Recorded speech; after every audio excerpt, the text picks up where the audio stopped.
हमेशा करते करते मेरी दोस्त के घर आ गए हो। क्या तो ये मैं भी सकता हूँ कि तुम मेरे घर के बाहर खड़ी हो? ये इत्तेफाक है या प्रॉपर प्लानिंग से कोई आई हो लगता है? ज्यादा ओवर स्मार्ट बनने की जरूरत नहीं है, सब पता चल गया मुझे आपके बारे में। क्या पता चल गया आपको मेरे बारे में? यही कि शेख फरासत वालों के बेटे हैं आप। नहीं यार। हाँ, शक्ल से ही चोर लगते हो। Excuse me. एक्सक्यूज्ड। दूसरों की नकल करते हुए ना शर्म आनी चाहिए, शक्ल से तो अच्छे खासे लगते हो। बीबी क्या कह रही हो तुम?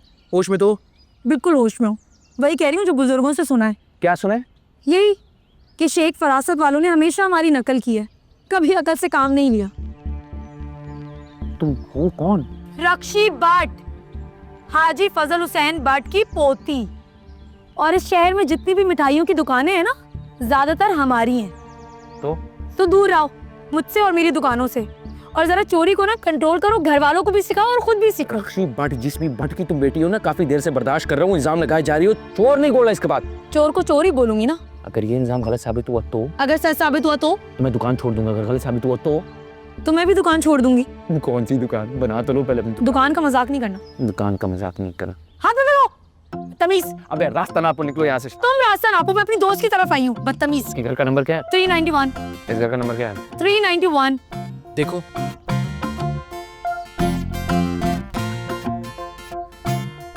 हाँ तो हो जाती है गलती, कम से कम चोर थोड़ी हूँ मैं। दफाओ। बदतमीज, तमीज से बात करो।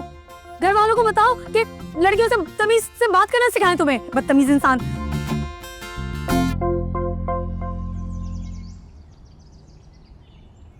फरासत साहब। हाँ ये देखो नया इश्तार निकाला है, ये नई मशीन आई है, ये 5 रसमलाइयाँ बनाती 1 मिनट में। ये हमारी दुकान की हिस्ट्री क्या है ये बताएं। तुम्हें एकदम से दुकान की हिस्ट्री में इतना लगाव क्यों हो गया? हमने ये मकाम खुद ही हासिल किया। हाँ हाँ, और कौन देगा हमें? इज्जत अपनी है बेटा, इज्जत अपनी होती है। कैसे है ये इज्जत? तुम बाकी तारीख जानना चाह रहे हो? हाँ वाकई। अच्छा तो जोधा अकबर का सुना है तुमने? नहीं? अच्छा, राजपूत थी और शहनशाह अकबर के साथ उनकी शादी हुई थी। तो जब वो शादी होके आई तो उनको कोई मिठाई पसंद नहीं आई, तो शहनशाह अकबर ने एक मुकाबला कराया। उस मुकाबले में हमारे बुजुर्ग जो थे उन्होंने मिठाई बनाई खासतर। सुनो, बड़ी खास बात है, वो काबुल से अखरोट लाए और ईरान से किशमिश लाए और भोपाल से मखाने लाए। उन्होंने मिठाई बनाई जीत के, इसलिए तो हमारी दुकान का नाम अकबरी स्वीट्स है।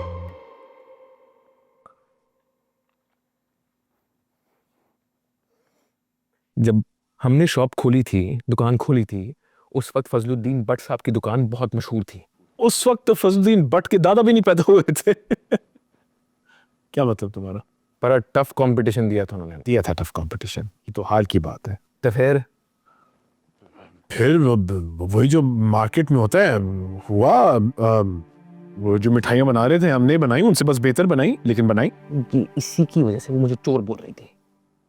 कौन चोर? चोर कहा किसने? तुम ये लफ्ज किसने इस्तेमाल किया? तुम्हारा आपके इन कारोबारी लांजों की वजह से ना पूरे शहर में हम चोर के नाम से मशहूर है। पता है। अरे ये पहले बता देते तो उसके सामने इतना बड़ा मुंह लेके इतनी बड़ी बड़ी शर्त नहीं लगाता उसके सामने। तुमने क्या शर्त लगाई है? किससे शर्त लगाई है? बताओ जरा मुझे, बोलो।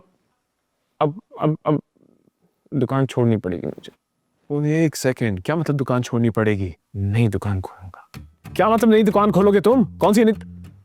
अपना नया रेस्टोरेंट, नया डिजाइन, नया फर्नीचर, नई पेंटिंग, नया स्टॉक भी डालूंगा, सब कुछ नया होगा। और उसका नाम होगा शरी। क्या? शरी। क्या? शरी एज इन वो शरी बोलते ना थोड़ा सा। और छोड़ो थोड़ा सा वो शेखी। चलाएगा कौन? रसगुल्ला? और क्या पीछे कोई वहां इतालवी आलू? दिमाग खराब हो गया। शहनशाह अकबर को क्या जवाब दोगे तुम?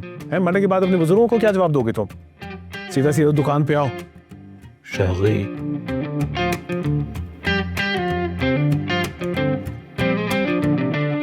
तेरा कोई चांस नहीं, उसकी उड़ान बहुत अलग है। तो बता ना, उसने क्या बोला है? पागल दोस्त। दोस्त तो मैं हूँ और यही बहुत है मेरे लिए। तू सचमुच पागल है सुल्तान, उसके ख्वाब बहुत अलग है। तो जानता हूँ उसके ख्वाब को, और वो मैं ही पूरे कर सकता हूँ। घर में और कोई नहीं मानेगा। उसको तेरी ज़रूरत नहीं है। मत देख ऐसे ख्वाब जो बिखर जाए। अब ख्वाब सोच के कौन देखता है? बस देख लिया ख्वाब। और अगर ताबीर ना मिले तो? मुझे उम्मीद है उसे मेरे प्यार का असर होगा और एक दिन वो मेरे प्यार की बात मान लेगी।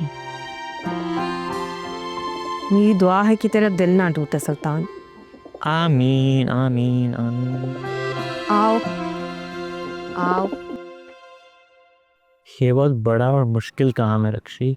तो मुश्किल को आसान बना लेंगे। बचपन से ये ख्वाब देख रही हूँ यार, अब पूरा करने का वक्त आ गया है। मैं तो कहता हूँ रोजीना, अब वक्त आ गया कि हम रक्षी की शादी कर दें। मैं तुझे कब से आपको ये कह रही हूँ। अब देखे ना कि ज़ारा जो है ना हमारी रक्षी से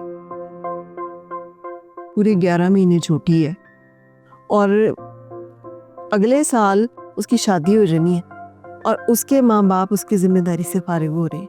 और चलिए, रक्षी अभी पढ़ रही थी इसलिए हमने इंतजार किया। अब खैर से उसकी डिग्री मुकम्मल हो गई है, अब तो खुशी से उसकी शादी की तैयारी कर। आगे बढ़ने का कोई इरादा नहीं है मेरा, अब बस अपनी दुकान खोलनी है, दुकान शुरू करूंगी। तो क्या है तेरा प्लान? हाँ, क्या सोचा? हमारे घर का देखा भाला लड़का है, रक्षी कहीं जाएगी भी नहीं, इधर ही रहेगी हमारी आंखों के सामने। और तुझे क्या चाहिए? प्लान तो घर का ही है, जब सब कुछ घर में मौजूद है तो बाहर देखने की क्या जरूरत है। वो तो ठीक है जी, पर रक्षी से पूछा आपने? घर किसी से बात भी की? लो, उससे पूछने की क्या जरूरत है? बात करने की क्या जरूरत है, सबको पता है रक्षी हर काम कर लेती है। बस एक बार अब्बा जी मान जाए, और अब्बा जी को मैं यूँ चुटकियों में मना लूंगी, इंशाल्लाह इंशाल्लाह इंशाल्लाह। वो जी सुल्तान अभी पढ़ रहा है। तुम्हें लगता है कि तुम सब हैंडल कर लोगी, लेकिन ये काम इतना आसान नहीं